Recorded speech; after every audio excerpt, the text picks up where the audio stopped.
So a common pain point that I hear all the time is that to make good pizza at home, you need a special oven and all sorts of gear. However, I'm here to tell you that they are not necessary. You don't need a $300 or $3,000 oven and a tool shed full of pizza making tools to make good pizza at the crib. Matter of fact, you can make a pretty decent pie with something that you probably already have in your backyard.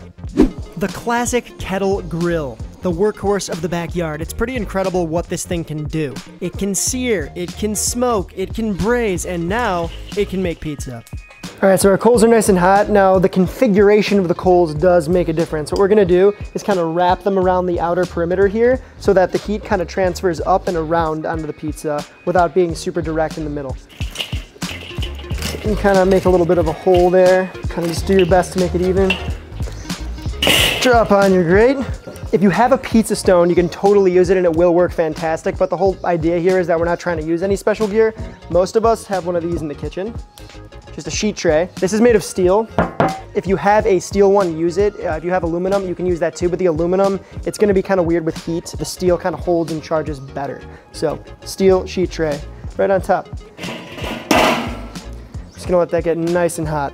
Here's a little something you can do for extra credit, and that is line the top of your grill with some tin foil here, and that's gonna help the heat kind of radiate from the top and come back onto the top of the pizza for more even cooking. So I didn't know this until a couple years ago, but the dull side of tin foil is actually a non-stick surface, where the shiny side is more for retaining heat, but it can also deflect heat, which is why we're using it on the inside of our lid. And remember to cut some holes into the vents. We want those open. It's gonna help the heat move around better. When I say the sheet tray should be hot, I mean like hot, like. That's good. Go ahead and build your pizza like you would normally. I am not going to show you how I build and make my pizzas, just because, you know, number one, I respect your time. That's not what the video is about. And two, I have a load of other recipes and videos for you on the channel and on my website, so you can go check those out if you'd like. But if you're wondering, this is the same exact dough and sauce recipe as my apartment pizzeria video. Then we got some full-fat mozzarella cheese and some pepperonis. Now let the bottom of the pizza cook on the surface for 2 or 3 minutes. We're gonna let things set and let it get a little bit of leoparding on the bottom. Then pop the lid on and cook it for 5 to 8 minutes. This time's gonna vary. The amount of coals matters, your grill matters, the weather matters. There's a lot of variables here. A good rule of thumb is to let it cook for 5 minutes, then check on it. If it needs more time, then cover up and let it go a little longer. If not, then remove it from the grill. So I realized this whole time I've been using this peel, which is technically a piece of special equipment. So to show you guys how you can do it without the peel, we're gonna use the sheet tray. Flour it up just like you would the peel. Make sure it slides. A tip to properly launch a pie is to touch the pizza to the back of the cooking surface, then once it grips on, quickly pull back in one clean motion. It takes a little bit of practice, but after some reps, you're gonna nail it. Also, you can always readjust, so don't be too hard on yourself.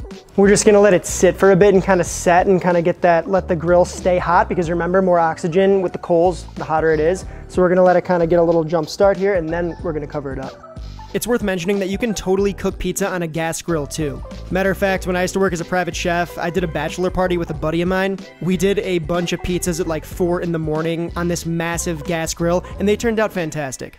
But I will say, the smoky, charry, coal flavor that comes from using a grill like this is kind of unbeatable.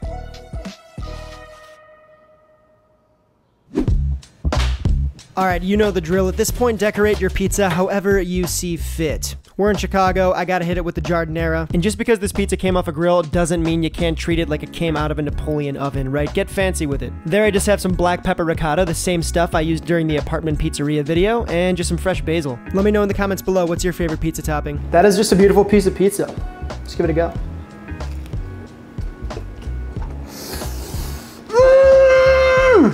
That's nice. If you told me that came out of a coal-fired oven, a deck oven, an actual pizza oven, I would believe you. This has everything that I want in a piece of pizza, right? You got this light, fluffy crumb that's slightly chewy, this crunchy undercarriage here, the nice leoparding on the crust, all the toppings kind of meld together, got the herbaceousness from the basil and the bright tomato sauce. This pizza is something that I can actually say that I'm actually proud of, which is pretty cool. Can't really say that about many things in my life. If you're planning to grill your own za, go ahead and like the video. It helps us out, helps the video out. Subscribe to the channel if you're new here. And if you're not new here, what up? Welcome back. The best and easiest way to support the channel is supporting us over on Patreon. We got a bunch of fun stuff over there, from exclusive recipes to secret merch to monthly giveaways. And if you can't financially support, that's totally fine too. Come say what up in the Discord. That is all I got for you today. So until the next video, I'll see you soon. Bye-bye.